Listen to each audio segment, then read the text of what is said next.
The US commander in charge of all foreign forces in the country has been travelling to every region to hear how Afghan commanders are planning to secure Saturday's election against Taliban attacks that come almost every day. From here, Helmand feels a small corner of the picture. Ahead of the end of the UK presence in Helmand, British forces have come under the command of the US after a simple ceremony.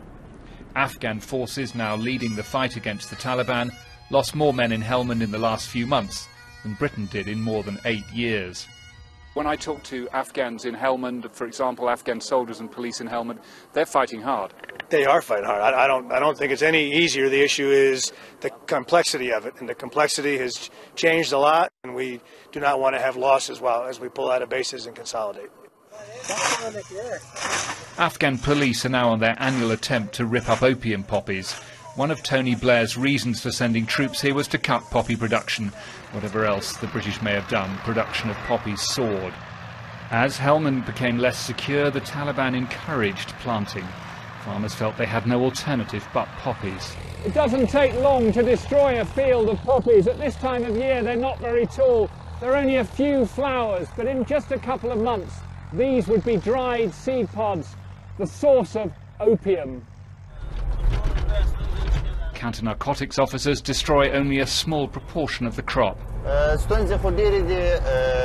There are a lot of problems, but our main problem is with the Taliban and the drugs traffickers who are supported by the Taliban. When we arrive, the Taliban place bombs. We are always at war with them. It's been as hard to plant democracy in Helmand as it has been to uproot poppies. This time, many people I spoke to were planning to vote, if they can get to polling stations. But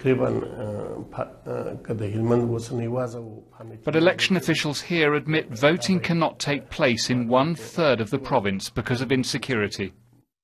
The long war is all but over. The former British base in Nad Ali, where so many British troops lived and too many died, is now a cricket pitch.